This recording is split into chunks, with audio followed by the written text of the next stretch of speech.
You didn't realize when it began. There was no sudden shift, no big argument, no clear moment to point to. It came slowly, quietly, like mist creeping under a closed door. At first, it was just a strange heaviness in your chest, something you couldn't explain.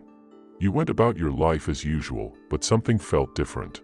Days started to blur together. The things that used to bring you joy felt dull, distant. A quiet kind of emptiness began to spread, not loud or dramatic, but steady, like a slow leak you didn't notice until the room was half flooded. Your thoughts became slower, your energy faded, and even when you smiled or laughed, it felt like you were only pretending. You showed up, you responded, you nodded, but it was like you were acting in a play where you'd forgotten your own lines. Inside, you felt invisible, not just to others, but to yourself. People started using the word depression, and you accepted it because it gave your pain a name. It helped explain what felt unexplainable. But what if that word isn't the full story? What if this feeling isn't a sign that you're breaking down, but that something inside you is shifting? What if the emptiness you feel is clearing space for something new? A quiet invitation to rebuild, not the old version of you, but a wiser, more awakened one. Maybe this isn't the end. Maybe it's the start of something far more powerful than you imagined. Carl Jung once entered a darkness so vast, so thick with unspoken terrors and internal chaos, that even his closest peers, intellectual giants of his time, began to question his sanity. But Jung didn't flinch. He didn't run. He didn't label it a mental collapse or retreat into clinical explanations.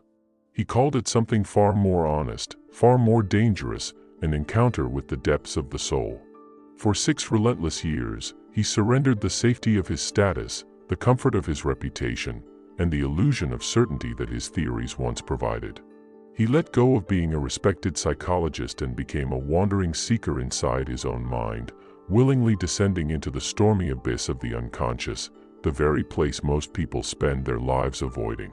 He stared directly into the eye of his own madness, and instead of finding monsters, he found symbols, voices, archetypes, and lost fragments of himself.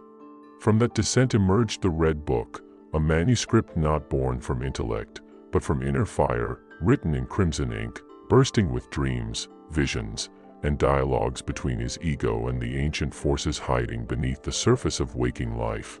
It wasn't a diary. It wasn't a memoir. It was a spiritual roadmap carved out of psychological wilderness.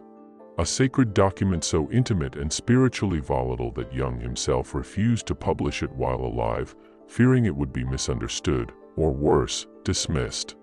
Because it wasn't written for recognition. It was written for survival. It was written for those standing at the edge of their identity, questioning everything. It was written for you. You see, you're not falling apart.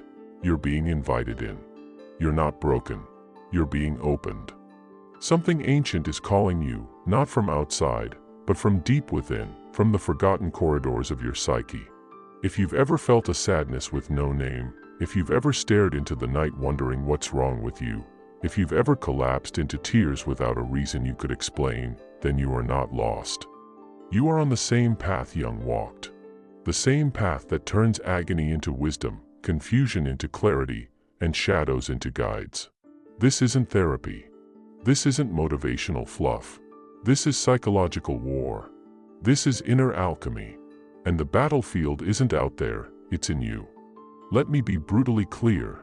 This thing we casually label as depression is often not some personal flaw, some broken part of your mind that needs to be fixed. No, more often than not, it is the soul's protest. It is not a malfunction, it is a message. A deep, spiritual signal that the life you're living is no longer aligned with the truth of who you really are. Your energy hasn't disappeared, it's retreated. It's gone into hiding because the costume you've been wearing doesn't match the shape of your soul anymore. Every polite nod, every fake laugh, every moment you've swallowed your truth to keep the peace, it all adds up. And one day, your spirit says, enough. The roles you once performed so effortlessly begin to feel like cages. The version of yourself that used to win approval now feels hollow. What you're feeling isn't weakness, It's the wisdom of your inner world rejecting a false script. That numbness you carry around, that sense of fading while still breathing, it's not a sign of disorder. It's a rebellion. A sacred one. Your unconscious has started a quiet mutiny. It is refusing to continue the performance.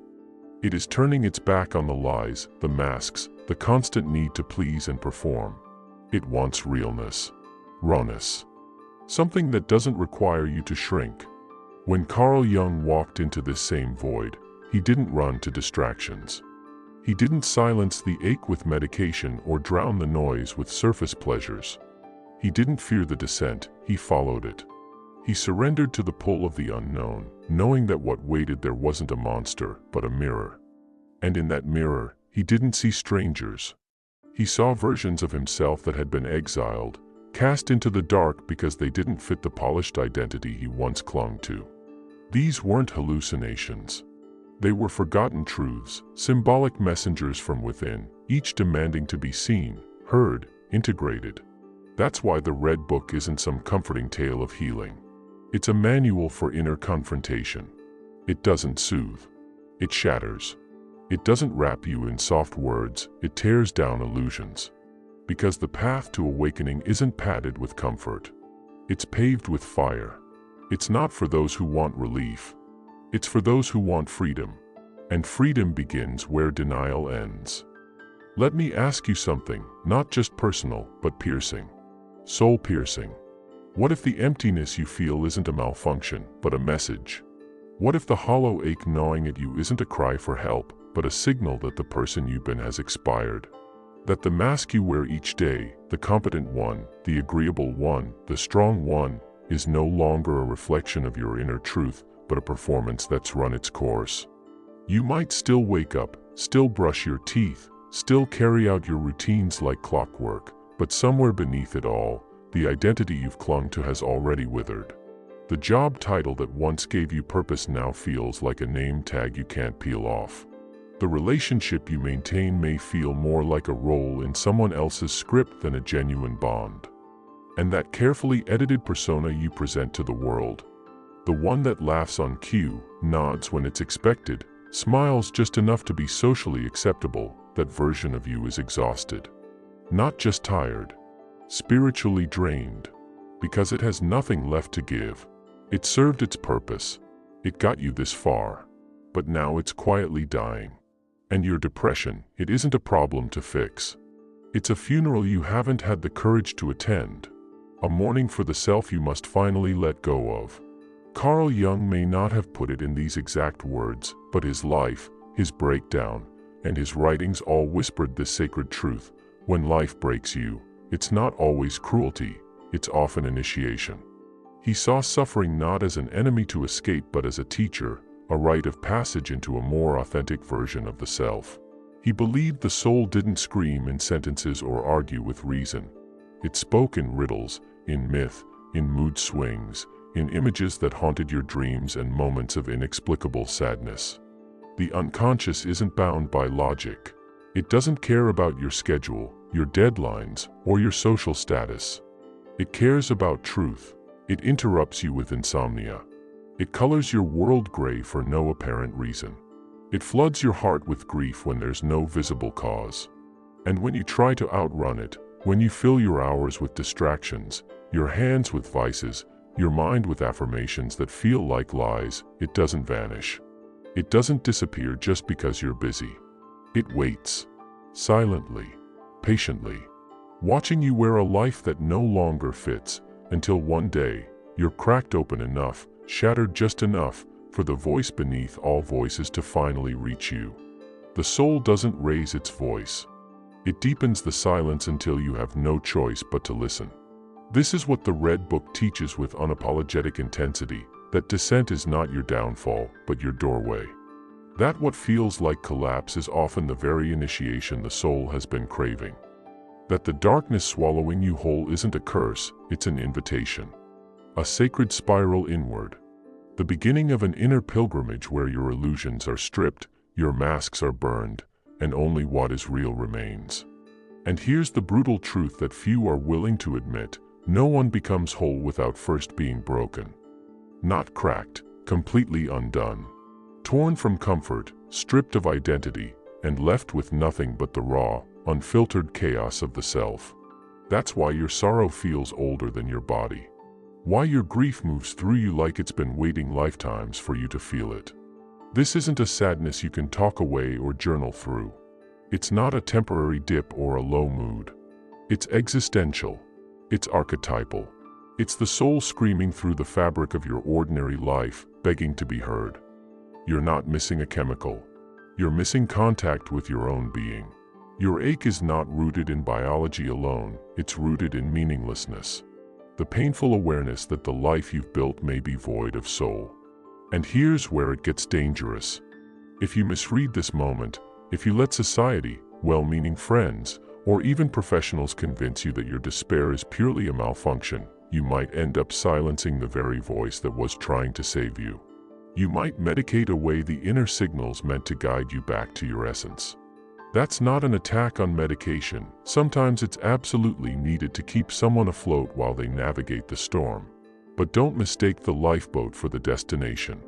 Even in moments of survival, the deeper work still calls. Because no pill can rebuild the bridge between you and your soul. No diagnosis can fill the void that only purpose can touch. You were never just meant to function, you were meant to awaken. And awakening always begins in the dark. Jung knew this intimately. That's why he didn't preach self-improvement or push motivational slogans.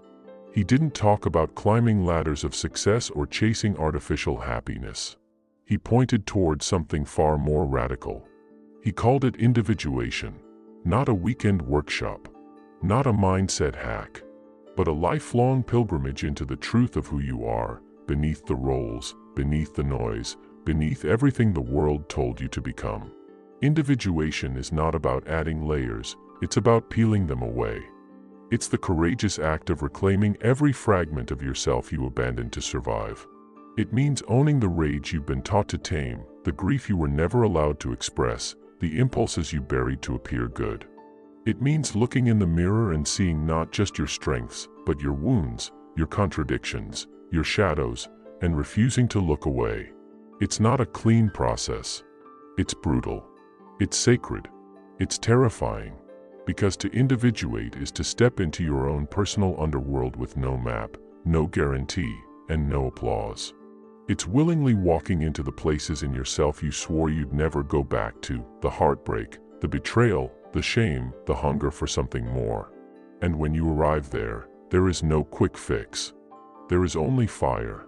Fire that burns away who you thought you were. Fire that exposes every unmet need, every unlived dream, every truth you silenced just to keep the peace.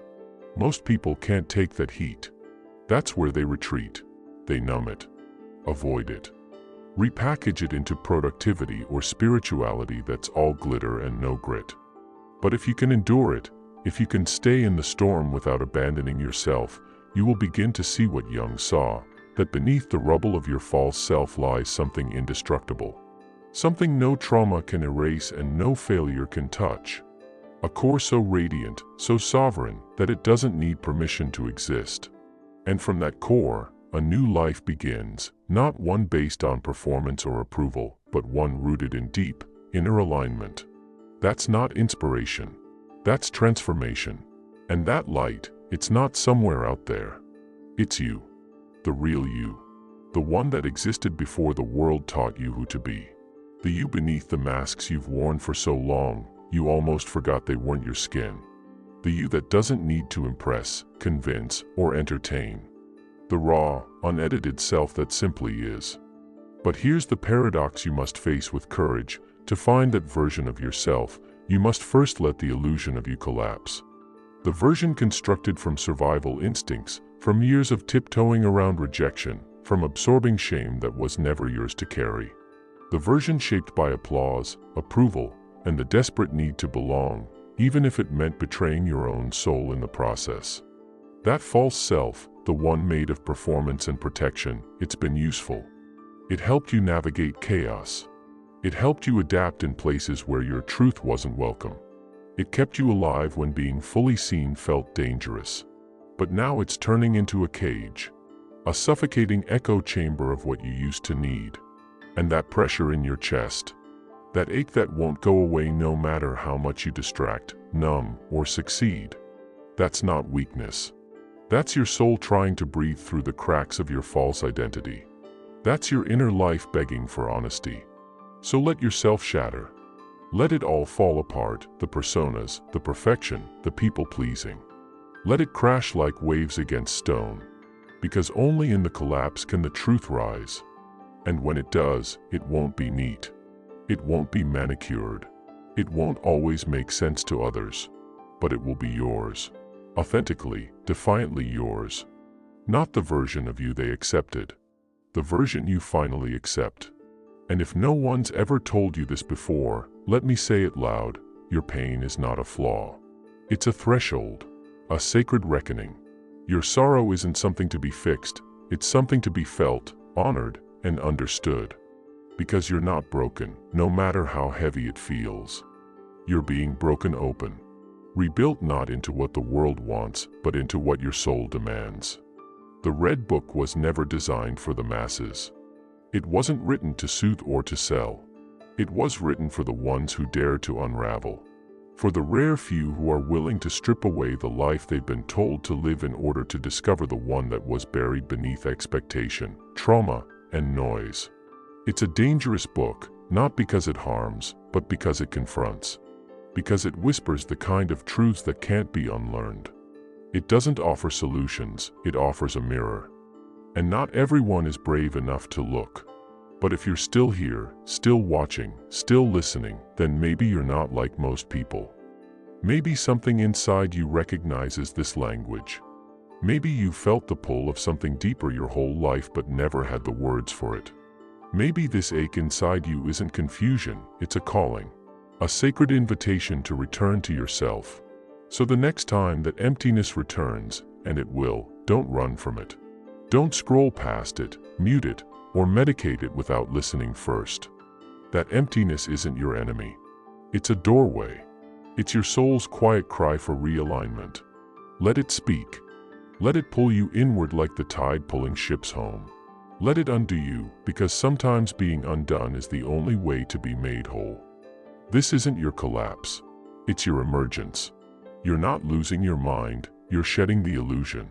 You're not spiraling, you're shedding layers. You're not breaking down, you're waking up. And that awakening will cost you your comfort, but it will return you to your truth. And that, more than anything, is the beginning you've been waiting for.